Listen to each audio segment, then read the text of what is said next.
우리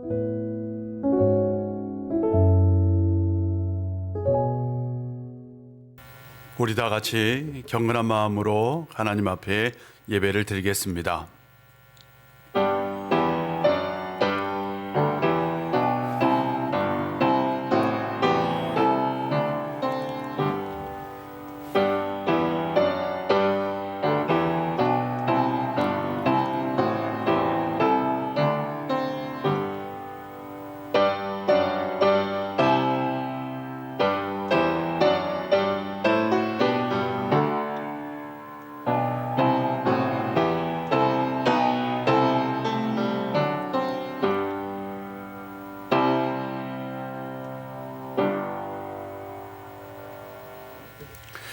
오라 너희 목마른 자들아 물로 나오라.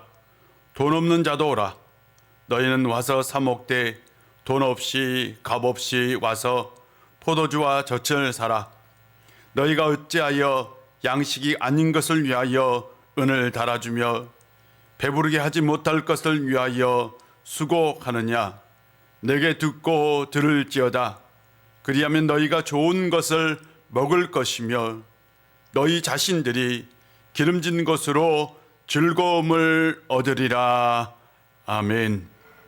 만군의 여호와 우리 하나님, 거룩한 주일 저희들을 주님 계신 성산으로 불러주시고 주님께서 머무시는 장막 안에 거하게 하시며 삼위일체 하나님께 기쁨으로 예배드리게 하시니 감사드립니다. 성삼위 하나님께서 친히 함께 하셔서 저희가 드리는 예배를 흠양하시고 영광을 거두어 주옵소서. 예배하는 종들에게 오늘도 하늘의 신령한 은혜와 땅의 기름진 복으로 채워주셔서 기쁨이 넘쳐나게 하옵소서. 연약한 자를 강건하게 하시고 고단한 자에게 새 힘을 주시며 상처난 마음을 자비의 손길로 만져 주옵소서. 성령이여 이 시간 우리의 심령 가운데 함께하여 주옵소서. 예수님의 이름으로 기원하옵나이다. 아멘. 다 같이 사도신경으로 우리의 신앙을 고백합니다. 나는 전능하신 아버지 하나님 천지의 창조주를 믿습니다. 나는 그의 유일하신 아들 우리 주 예수 그리스도를 믿습니다. 그는 성령으로 잉태되어 동정녀 마리아에게서 나시고 본디오 빌라도에게 고난을 받아 십자가에 못 박혀 죽으시고 장사된 지 사흘 만에 죽은 자 가운데서 다시 살아나셨으며 하늘에 오르시어 전능하신 아버지 하나님 우편에 앉아 계시다가 거기로부터 살아있는 자와 죽은 자를 심판하러 오십니다. 나는 성령을 믿으며 거룩한 공교회와 성도의 교제와 죄를 용서받는 것과 몸의 부활과 영생을 믿습니다. 아멘. 찬송가 38장입니다.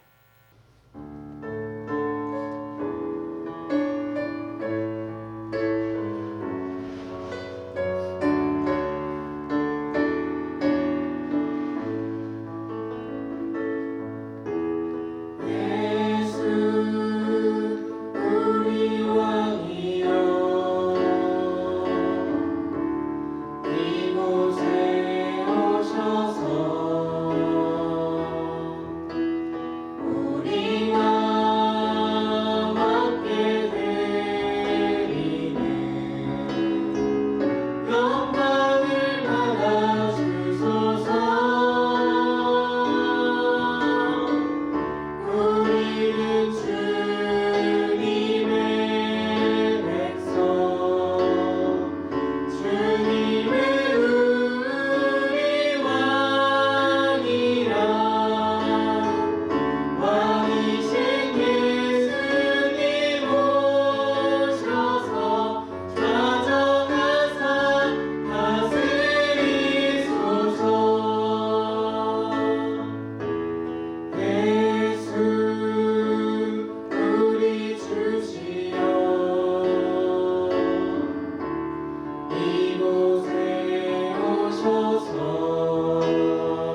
우리에게 주신 하나님의 말씀은 빌립보서 1장 12절부터 18절까지입니다.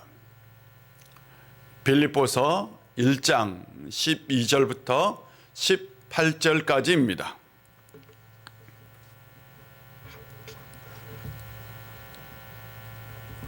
하나님 말씀 봉독하도록 하겠습니다. 형제들아, 내가 당한 일이 도리어 복음 전파의 진전이 된 줄을 너희가 알기를 원하노라. 이러므로 나의 매임이 그리스도 안에서 모든 시대 안과 그 밖에 모든 사람에게 나타났으니 형제 중 다수가 나의 매임으로 말미암아 주 안에서 신뢰함으로 겁없이 하나님의 말씀을 더욱 담대히 전하게 되었느니라. 어떤 이들은 투기와 분쟁으로, 어떤 이들은 착한 뜻으로 그리스도를 전파하나니 이들은 내가 복음을 변증하기 위하여 세움을 받은 줄 알고 사랑으로 하나 그들은 나의 매임에 괴로움을 더하게 할 줄로 생각하여 순수하지 못하게 다툼으로 그리스도를 전파하느니라. 그러면 무엇이냐? 거칠어 하나 참으로 하나 무슨 방도로 하든지 전파되는 것은 그리스도이니 이로써 나는 기뻐하고 또한 기뻐하리라. 아멘. 하나님의 은혜가 오늘 여러분 가운데 함께 하시기를 주의 이름으로 축복합니다. 우리 성도님 중에 혼자 사신 분이 계세요. 3년 전에 암 수술까지 받으신 분이었습니다. 제가 자꾸 신방암 가죠라고 얘기하면 목사님 누추한데 오시면 안 돼요 라고 했던 분이세요. 그런데 이번에 문고리 신방을 허락해 주셨어요. 그래서 우리가 주소를 찍고 그 집을 찾아갔습니다.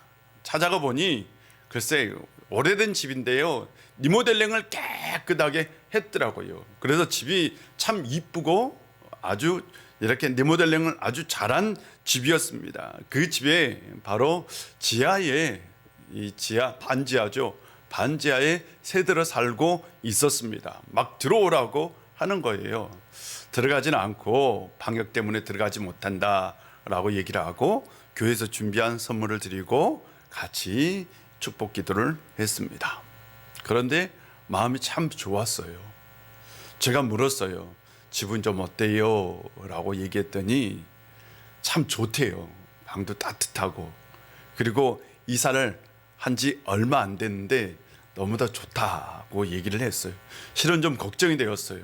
어떻게 지내나 궁금하기도 했습니다. 그런데 잘 지낸다라는 소식을 들으니 마음이 행복하고 기뻤어요. 이분이 실은 집이 누추한 데 살다가 새로운 곳에 이사를 해서, 그래서 이제 우리 교육자들이 방문한다 하니까 오라고 한 거였습니다. 이번 문고리 신방을 하면서 저는 마음이 기쁘고 행복하고 참 좋습니다. 왜냐하면 제가 이렇게 추운 중에도, 또한 길도 미끄러운 중에서도 이렇게 신방할 수 있는 것이 결국 이것이 교인들에게 힘이 되고 조그마한 위로가 된다라고 생각하기 때문에 참 기쁘고 행복하더라고요. 2021년 여러분의 인생 가운데 늘 하나님이 함께해 주시는 주님의 축복이 늘 깃들기를 주의 이름으로 기원합니다. 바울은 편지를 쓰면서 이렇게 고백하죠.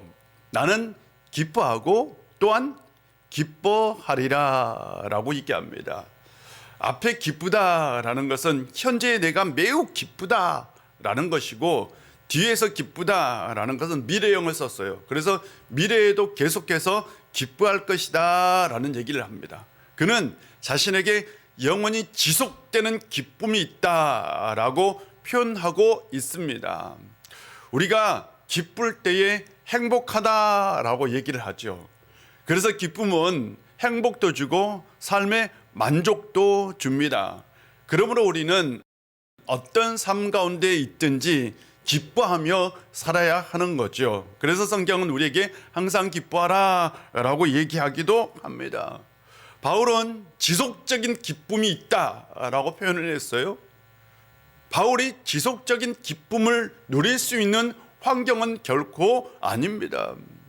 그가 어떤 상태에 있는지 정확하게 알지 못하지만 어떤 학자들은 그가 이 쇠사슬에 매여 가택연금 상태에 있었을 것이다 라고 말하는 사람도 있고, 어떤 사람은 말 그대로 감옥에 갇혀 있었을 것이다 라고 말하는 사람도 있습니다. 분명한 것은 그가 이제 자유롭게 복음을 전할 수 없는 상황에 처해 있었다. 그것은 분명한 사실입니다. 그런 상황이라면 우리는 이렇게 얘기할 겁니다. 나는 슬프고 또한 슬퍼할 것이다 라고 얘기할 겁니다. 코로나 사태가 참 우리를 힘들게 하죠. 우리는 매우 힘든 시기를 보내고 있습니다. 사람들은 얘기합니다. 힘들다, 괴롭다, 죽겠다, 더 이상 못하겠다, 버틸 힘도 없다, 이제 망하게 생겼다 라고 얘기를 합니다. 그래도 감사합니다, 그래도 기쁩니다 라고 말하는 사람은 거의 없죠. 그런데 바울은 굉장히 어려운 상황 가운데서 나는 현재에 매우 기쁘고 또한 미래에 계속해서 기뻐할 것이다, 지속적인 기쁨을 얘기합니다. 그에게는 환경을 초월해서 기쁨을 갖는 능력이 있었던 겁니다. 우리도 어떻게 하면 바울처럼 이렇게 환경을 초월해서 기뻐할 수 있을까요? 하는 거죠. 첫째로는 생각의 지평을 넓히는 것이 참 중요합니다. 12절에서 바울은 내가 당한 일이 도리어 복음 전파의 진전이 될 줄 너희가 알기를 원한다 라고 얘기합니다. 여기서 내가 당한 일은 옥에 갇힌 일이죠.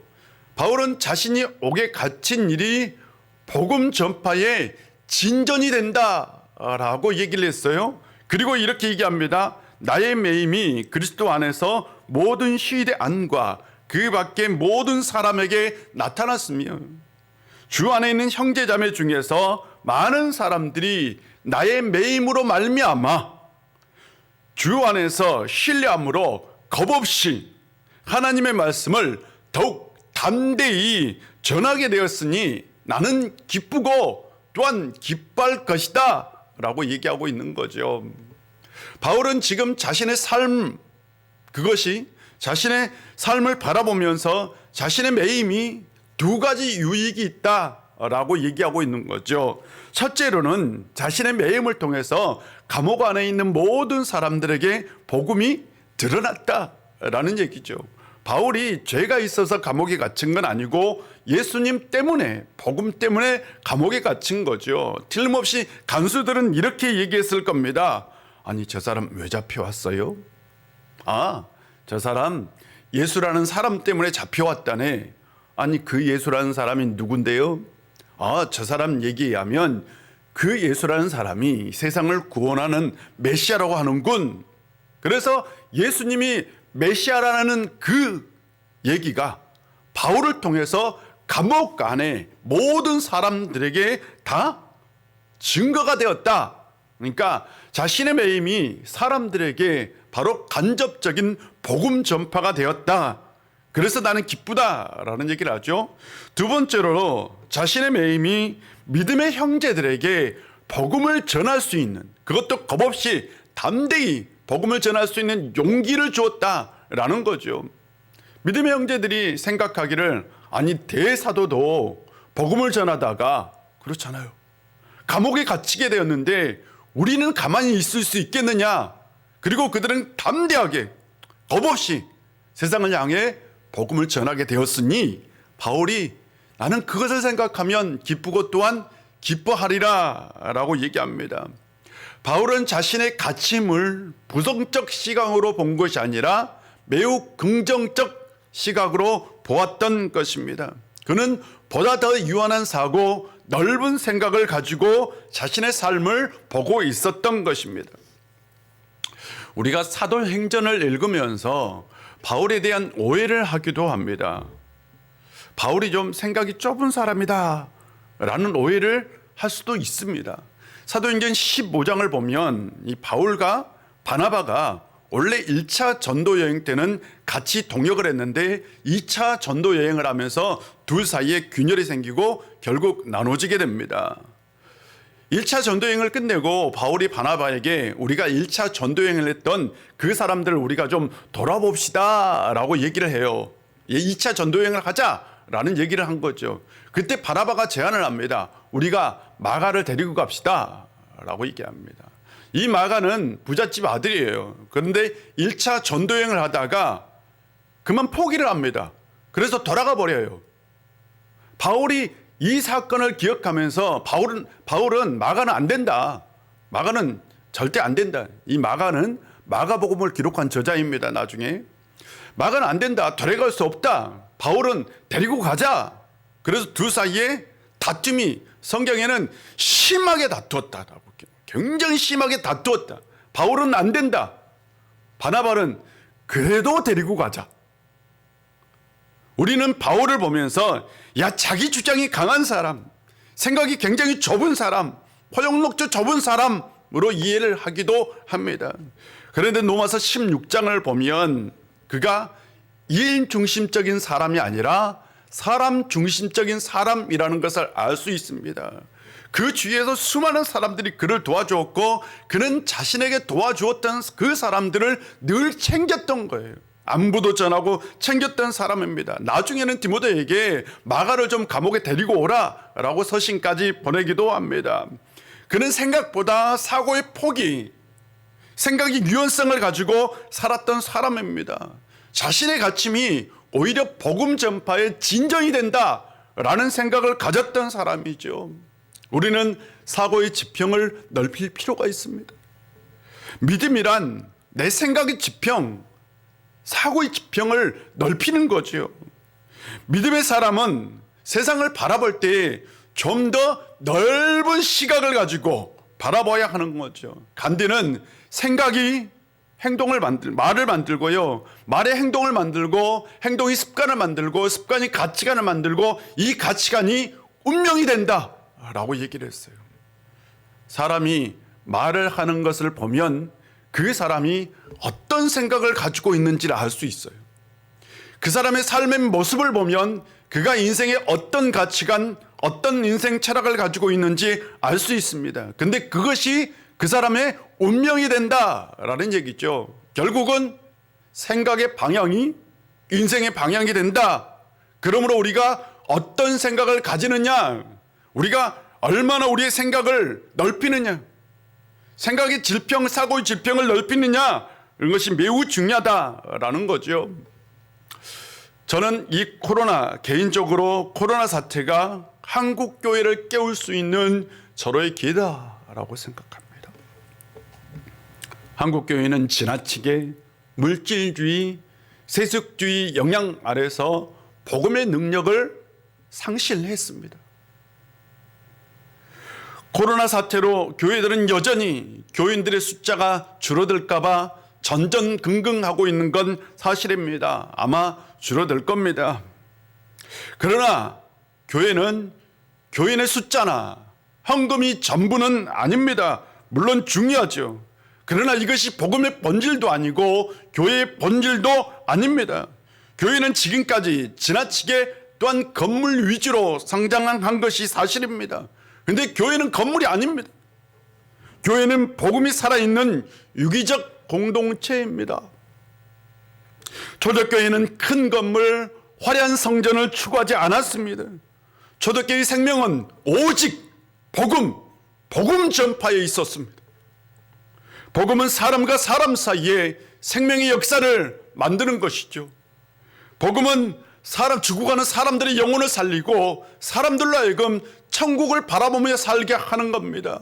복음은 이 죽음의 땅, 불의의 땅에서 바로 하나님 나라를 경험하게 하는 것이 복음이고 교회입니다. 그런데 한국 교회가 이 복음의 능력을 상실하고 교회의 능력, 교회의 기능도 상실한 거죠.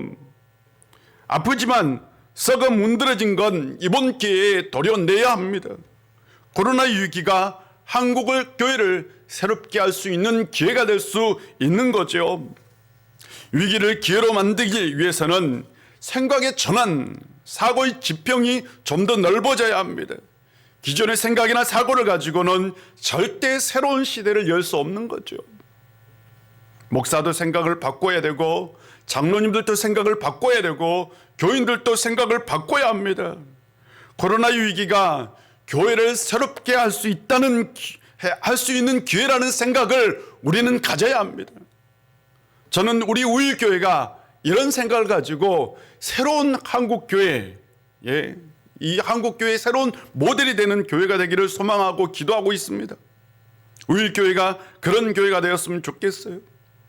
여러분의 인생을 바라볼 때에 유연한 사고, 넓은 생각으로 바라보고 있습니까? 인생을 바라볼 때에도 좀 더 넓은 시각을 가지고 바라볼 필요가 있습니다. 세상 모든 것은 생각에 따라 유익이 될 수 있고요, 해가 될 수 있습니다. 우리의 삶 가운데 일어나는 모든 일들이 생각에 따라 달라질 수 있는 겁니다. 그러므로 우리가 살아갈 때에 생각의 폭을 넓히는 건 매우 중요합니다. 보다 더 넓은 사고의 지평을 가지고 사는 성도님들이 되시기를 바랍니다. 그러면 틀림없이 여러분은 현재의 삶 가운데 기뻐할 것이고 지속적으로 여러분 기쁨을 누릴 수 있을 것입니다. 둘째로 바른 우선순위가 매우 중요합니다. 15절을 보면 어떤 이들은 투기와 분쟁으로, 어떤 이들은 착한 뜻으로 그리스도를 전파하나니라고 얘기하고 있어요. 세상에서 아무리 좋은 리더, 훌륭한 리더다 할지라도 모든 사람의 지지를 얻는 건 아닙니다. 생각이 달라서 반대하는 사람도 있고 시기하고 질투하는 사람도 반드시 있습니다. 바울도 마찬가지입니다. 바울을 따르는 사람들이 엄청 많았죠. 바울을 지지하는 사람들도 많았습니다. 그런데 반대로 바울을 시기하고 질투하는 사람, 바울의 반대편에 선 사람들도 있었습니다. 그들은 바울의 사도적 영향력을 자신들과 대립하는 정치적 세력으로 보았어요. 그래서 바울이 감옥에 갇히는 그것을 그들은 기회라고 생각한 거죠. 그래서 바울이 없는 사이에 열심히 전도를 해서 사람들을 채워서 자신들의 영향력을 확대하고 싶었던 겁니다. 그들은 투기와 분쟁으로 그리스도를 전파한 거죠. 바울은 말합니다. 착한 뜻으로 복음을 전하는 사람들은 내가 복음을 변증하기 위해 세우심을 받은 줄 알고 사랑으로 그리스도를 전하는데, 투기와 분쟁으로 복음을 전하는 사람들은 나의 감옥 생활에 괴로움을 더하게 하려는 생각을 가지고 나쁜 뜻으로요, 다투는 마음으로 그리스도를 전파한다. 그래도 나는 기뻐하고 또한 기뻐할 것이다 라고 얘기합니다. 이 말 속에는 바울의 인생 순위가 담겨 있습니다.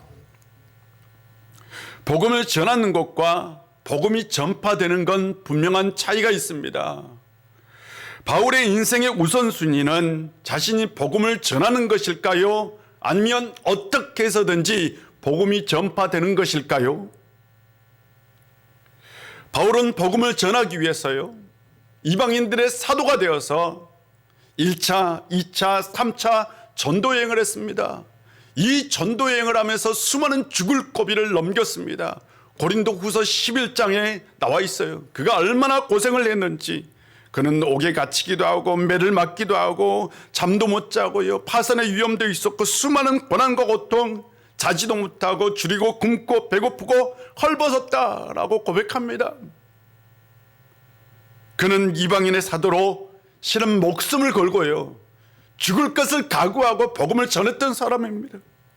그의 가슴에는 복음을 전해야 한다는 소망의 그 의식이 가득 차 있었어요. 그런데 이제는 더 이상 복음을 전할 수 없게 되었습니다. 이제는 절망의 절벽에서 그는 울고 있어야 합니다. 나 아니면 안 되는데 절망하고 낙심해야 합니다. 어떤 목사님이 교회를 개척했어요. 그래서 큰 교회를 이루었어요. 은퇴할 즈음 되었을 때에 은퇴를 하지 않으려고 합니다. 왜요? 이 교회는 내 아니면 안 된다 라는 생각을 가진 거죠. 사람들이 이렇게 많은 생각을 갖습니다. 많은 사람들이 이런 생각을 가져요. 나 아니면 안 되는데. 바울도 그런 생각을 가질 수 있습니다. 이방인의 사도는 나뿐인데 나 아니면 안 되는데 라는 생각을 충분히 가질 수 있었습니다. 그러나 그는 그런 생각을 가지지 않았습니다. 그는 오히려 자신의 매임이 복음 전파에 도움이 된다라는 생각을 했던 거죠. 왜냐하면 인생의 우선순위가 달랐기 때문입니다. 그는 인생의 우선순위가 참 좋은 인생의 우선순위를 가지고 있었습니다. 2018년 한강에 소방 헬기가 떨어졌어요. 이 소방 헬기가 떨어질 때에 미군 헬기가 훈련하러 가다가 이 헬기를 발견했어요. 그리고 나서 이 사람들을 구조했어요. 구조했는데 미군 헬기 조종사는 이 한강에 떨어진 이 추락 헬기를 목격할 때에 일말의 망설임도 없이 곧바로 갔다라고 얘기하고 있습니다. 인명 구조를 하는 긴급 상황에서 미군의 매뉴얼은 뭐냐면 선조치 후 보고입니다. 이게 미군의 매뉴얼이에요. 선조치하고 나중에 후 보고하는 거예요. 그런데 우리나라에서 일어난 가장 큰 해상사고에서는 보고하느라고 정신이 없었잖아요. 우리나라는 아직도 군에서 선보고 후 조치입니다. 그래서 만약 우리나라 헬기였다면 구조가 늦어졌을 것이다 라고 대부분 얘기합니다.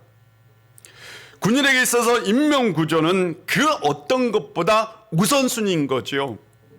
바울에게 있어서 인생의 우선순위는 자신이 복음을 전하는 것이 아니라 어떻게든 복음이 전파되는 것이었습니다.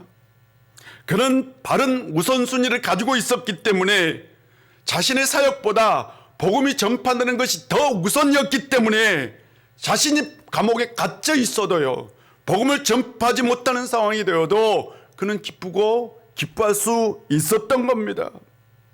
바른 우선순위를 가지고 있으면 고난, 어려움 이런 건 문제가 되지 않습니다. 성도 여러분, 바른 우선순위를 가지시기를 바랍니다.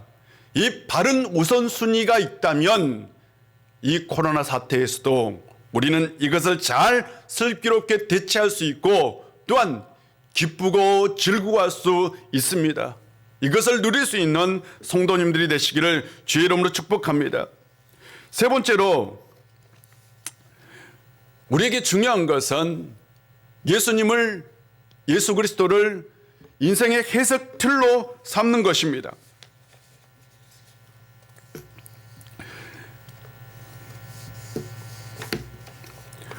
18절을 보면 이런 말씀이 있어요. 그러면 무엇이냐? 거칠어로 하나 참으로 하나 무슨 방도로 하든지 전파되는 것은 그리스도니 이로써 나는 기뻐하고 또한 기뻐하리라 라고 얘기합니다. 바울은 그리스도 삶의 중심에 담고 살고 있는 사람이었습니다. 그는 원래 이런 사람이 절대로 아니었습니다. 바울은 예수를 믿는 사람을 핍박했던 사람입니다. 그는 예수 믿는 사람을 핍박하기 위해서 다메섹으로 가고 있었어요. 그런데 갑자기 세상이 환해지고 그는 그 불빛 아래 엎드립니다. 그때 사울아 사울아 왜 내가 나를 핍박하느냐? 누구십니까? 나는 내가 핍박하는 예수다 라는 음성이 들립니다. 그때부터 사울의 인생이 변하고요, 그는 예수님의 사람이 되었던 거죠. 아주 특별한 신비 체험을 하였던 겁니다. 물론 우리 모든 사람들이 다 특별한 신비 체험을 하는 건 아니지만 우리는 분명히 신앙적 체험을 가져야 합니다. 우리는 예배를 드리면서 말씀을 깨달을 수 있고요, 기도하면서 죄를 회개할 수 있고요, 찬송하면서 치유를 경험할 수 있습니다. 이런 것들이 다 신앙적 체험입니다. 우리가 신앙적 체험을 갖는다면 우리는 예수의 사람으로 살 수 있습니다. 예수의 사람으로 살 때에 우리의 인생의 해석의 틀이 달라져요. 우리의 인생의 해석의 틀이 달라진다고요. 우리는 인생의 해석자로 살아갑니다. 우리는 인생에 일어나는 모든 일들을 해석하며 살아요. 그런데 이 해석의 틀이 뭐냐면 대부분의 사람들은 삶의 경험입니다. 이 삶의 경험 속에는 한국 현대사가 담겨 있어요. 40대, 50대, 60대, 70대, 80대, 90대, 90년대 이 모든 현대사가 각 세대마다 다 담겨 있어서 삶의 경험을 만들었어요. 그래서 세대 차이가 나요. 청년들은 2000년대에 일어난 한국 현대사가 그들의 삶의 경험이 된 거죠. 또한 우리의 삶의 경험 속에는 바로 우리의 자란 배경, 교육 환경, 직장 경험들이 있습니다. 그래서 인생은 다 달라요. 그래서 인생이 정답이 없다라는 것은 맞습니다. 틀린 건 결코 아닙니다. 인생에는 정답이 없어요. 인생은 각기 다 달라요. 왜? 삶의 경험이 다르기 때문입니다. 삶의 경험이 다르다라는 것은 해석의 틀, 인생을 해석하는 틀이 다르다라는 거죠. 그런데 내가 인생을 어떻게 해석하느냐, 이 해석의 틀에 따라 우리의 인생이 달라질 수 있다라는 겁니다. 바울은 바로 예수 그리스도가 그 인생의 해석 틀이었습니다. 바울은 어쩌면 진짜 회심을 한 거죠. 그는 예수님을 믿고 난 다음에 생각, 가치관, 사고, 삶의 모든 방식이 완전히 달라졌어요. 삶에 일어난 모든 것을 예수 그리스도의 중심적으로 해석했던 사람입니다. 진정한 회심의 역사가 일어난 거죠. 우리는 예수님을 믿어도요, 가치관의 회심이 없어요. 삶의 경험에 대한 회심이 없어요. 근데 바울은 아예 그 모든 것을 다 버리고 진정한 회심을 경험한 겁니다. 그의 인생의 해석의 틀은 오직 예수 그리스도였습니다. 우리가 예수님을 믿는다라는 것은 우리의 인생의 해석의 틀이 예수 그리스도가 된다라는 거죠. 인생의 해석의 틀이 예수 그리스도가 된다라는 것이 뭐 우리가 광신도가 된다라는 것이 결코 절대로 아닙니다. 예수님이 우리의 인생의 해석의 틀이 된다. 이런 사람의 큰 특징은 뭐냐면 시대적 환경 속에 자신의 인생을 맡기지 않는 사람입니다. 자신의 인생을 환경 속에 잡아두지 않는 사람, 그런 영향을 받지 않는 사람이에요. 그러므로 인생의 해석의 틀이 예수 그리스도인 사람, 그 사람은 자신의 인생에 일어난 모든 일을 항상 예수 그리스도 안에서 조명하는 거죠. 비춰보는 거죠. 그리고 나서 자기의 삶을 바라보는 거죠. 이때에 우리는 기뻐하고 즐거워할 수 있습니다. 어떤 상황 속에서도 우리는 기쁨을 누릴 수 있는 거죠. 바울이 그랬습니다. 사랑하는 성도 여러분, 예수 그리스도가 여러분의 인생의 해석의 틀이 되기를 주의 이름으로 축복합니다. 다른 것이 없기를 바랍니다. 오늘 세 가지 말씀을 나눴어요. 첫 번째로는 사고의 지평을 넓히는 것이 중요하다. 두 번째로는 바른 우선순위를 갖는 것이 중요하다. 세 번째로는 예수 그리스도가 인생의 해석의 틀이 되는 것이 중요하다라는 것을 나누었습니다. 2021년 어떤 삶 속에서도 기쁨을 누리고 살고 싶습니까? 그렇다면 이 세 가지를 꼭 기억하고 이것을 실천할 수 있는 성도님들이 되시기를 주의 이름으로 축복합니다. 기도하겠습니다. 아버지 하나님, 오늘도 우리 가운데 함께해 주시고 은혜 주셔서 참 감사드립니다. 아버지 하나님, 어려운 중에서도 기쁘고 행복하게 형통하게 살 수 있는 저희들 되게 하여 주시옵소서. 바울이 가졌던 기쁨의 비결을 우리도 누리며 살게 하여 주옵소서. 생각의 지평을 넓혀서 삶 가운데 일어난 일들을 항상 좋은 것으로 보게 하시고 바른 우선순위를 가져서 고난과 역경 중에서도 흔들리지 않는 삶을 살게 하시고 예수 그리스도를 인생의 해석들로 삼아 항상 예수 그리스도의 조명 아래 우리의 인생을 바라보게 하여 주옵소서. 그리하여 2021년에는 넘치는 기쁨이 인생의 가정의 교회 안에 가득하게 하여 주옵소서. 한 주간 살아갈 우리 우익의 모든 권속들 가운데 임마누엘 은총으로 함께 하시어 또 한 주간 코로나 위기를 잘 이겨낼 수 있는 성도님들 되게 하여 주옵소서. 예수님의 이름으로 축복하며 기도합니다. 아멘. 찬송가 478장입니다.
기도하겠습니다. 하나님 아버지, 오늘도 이렇게 예배 드릴 수 있도록 은혜 주셔서 참 감사합니다. 특별히 생명도 주시고 또한 이 코로나 속에서도 위기 속에서 코로나에 걸리지 않고 건강하게 평안하게 살 수 있도록 인도해 주셔서 감사합니다. 그 은혜에 감사해서 이 시간 주님 앞에 나올 때에 정성껏 예물을 준비하여 주님 앞에 드리오니 드리는 손길 위에 하늘의 신령한 복으로 땅의 기름진 복으로 꼭꼭 채워 주옵소서. 아버지 하나님, 이 시간 우리가 여러 가지 예물을 드립니다. 11조 감사, 선교, 비전, 장학, 건축, 헌금 등 여러 가지 예물을 주님 앞에 드리오니 이 모든 예물들이 하나님이 작정하신 계획하신 목적에 맞게 사용되게 하여 주시옵시고 우리 우일교회가 새로운 한국교회를 열어갈 수 있는 교회 되게 하여 주시옵소서. 또한 한 주간 살아갈 우리 우일의 모든 권속들 가운데도 함께해 주시고 이 코로나 어려움 때문에 힘들고 어렵지만 하나님의 은혜로 잘 슬기롭게 대체해 나아갈 수 있는 성도님들 되게 하여 주시옵시고 말씀의 능력, 권능을 가지고 어떤 고난과 어떤 어려움도 다 이겨낼 수 있는 복음의 능력을 주시옵소서. 아버지 하나님, 그리하여 한 주간 살아갈 때에 복에 더해지는 인생 되게 하여 주옵소서. 이 은혜가 해외에 있거나 병상에 있거나 군에 있거나 지방에 있거나 기타 여러 가지 사정으로 이 예배에 참석하지 못한 이들에게도 함께하여 주옵소서. 예수님의 이름으로 봉헌 기도 드립니다. 아멘.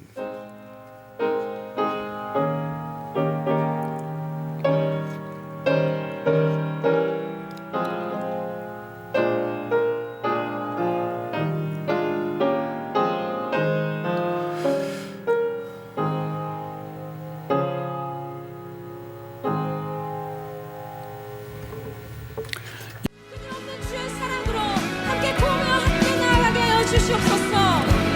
우리 한번 함께 노래하겠습니다. 우리 걸어가는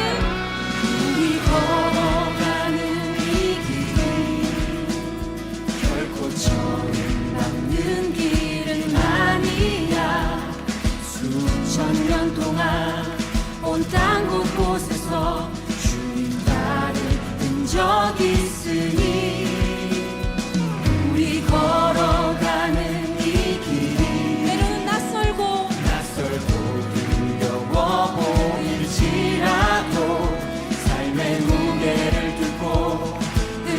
흘러오는 주님 부활의 생명을 봐.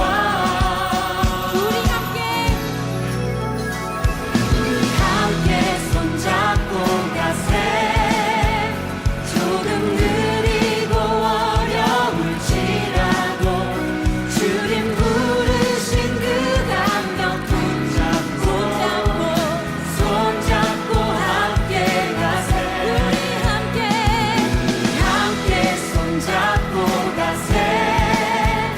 때론 더디고 힘겨울지라도 주님 부르실 그날을 향하여 손잡고 함께 가세.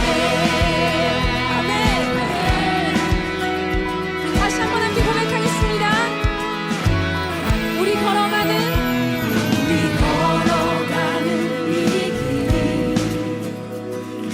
정박는 길은 아니. 수천 년 동안 온 땅 곳곳에서 주님 나를 본 적 있으니 우리 걸어가는 이 길이 낯설고 두려워 보일지라도 삶의 무게를 들고 흘러들어오는 주님 부활의 생명을 봐. 예배드리는 모든 성도님들에게 하나님의 임마누엘 은총이 함께할 줄로 믿습니다. 교회 소식을 전해드리겠습니다. 다음 예배를 어떻게 드릴지는 당회에서 논의해서 여러분에게 주중에 통보해 드리도록 하겠습니다. 심야 기도회를 2월 셋째 주부터 구정 끝나고 난 다음입니다.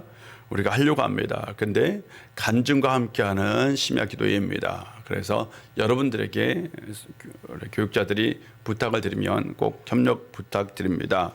문고리 신방 우리가 계속 하고 있는데요. 이번 주에는 동계 영성 훈련 관계로 한 주 쉬고 그 다음 주부터 다시 하도록 하겠습니다. 다음 주일 예배 봉사는 우리 교육부 우리 어린 아이들과 또 어린 아이들이죠. 애들이 해 주겠습니다. 그리고 5분 메시지 전도용으로 설교를 아주 축약을 했어요. 이거 원고도 새로 쓰고요. 또 녹음도 새로 해요. 이거 작업하는데도 시간이 걸립니다. 이거 전도용으로 좀 잘 활용해 주셨으면 좋겠습니다. 예배 전체를 전도용으로는 보여드리기 어려우니까 그냥 짧은 거니까요. 친구나 가족들에게 전도용으로 이렇게 카톡으로 보내주시면 되겠습니다. 피택자 교육 온라인 교육으로 진행되고 있습니다. 성도님들도 그냥 볼 수 있어요. 강의니까 참여해 주시고 한번 같이 하셔도 괜찮겠습니다. 기부금 영수증이 필요한 분들은 사무실로 신청해 주시면 되겠습니다. 비대면 예배 때문에 우리가 직접적으로 헌금을 하나님 앞에 드리지 못합니다. 그래서 온라인으로 헌금해 주시면 되겠습니다. 18일부터 23일까지 저와 유재 목사님 동계 영성훈련 다녀오도록 하겠습니다. 나머지 광고는 혹시 우리가 뭐 변동사항이 있으면 여러분에게 꼭 공지해 드리도록 하겠습니다. 결단 찬송 이런 교회가 되게 하소서 찬송합니다.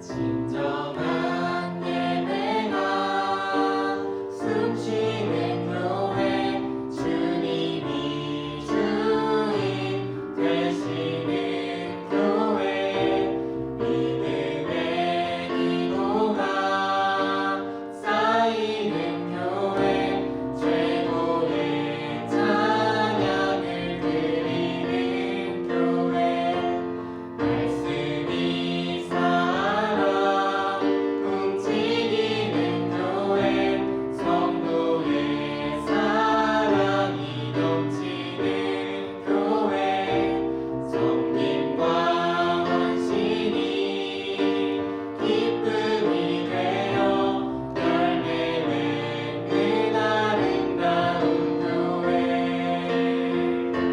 주님의 마음 닮아서 이웃을 사랑하는 교회 주님의 영광을 위해서 이 되신 주님 전하는 교회 사랑의 불꽃이 활짝 피어나 날마다 사랑에 빠지는 교회 주께서 사랑하는 우리 교회가 이런 교회 되게 하소서.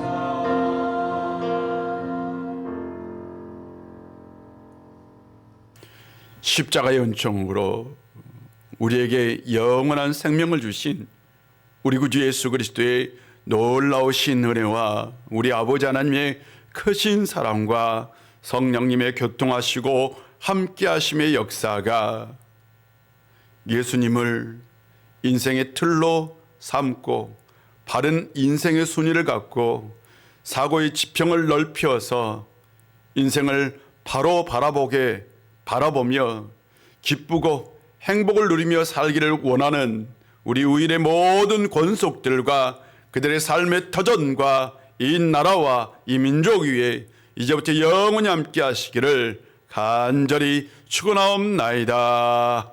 아멘.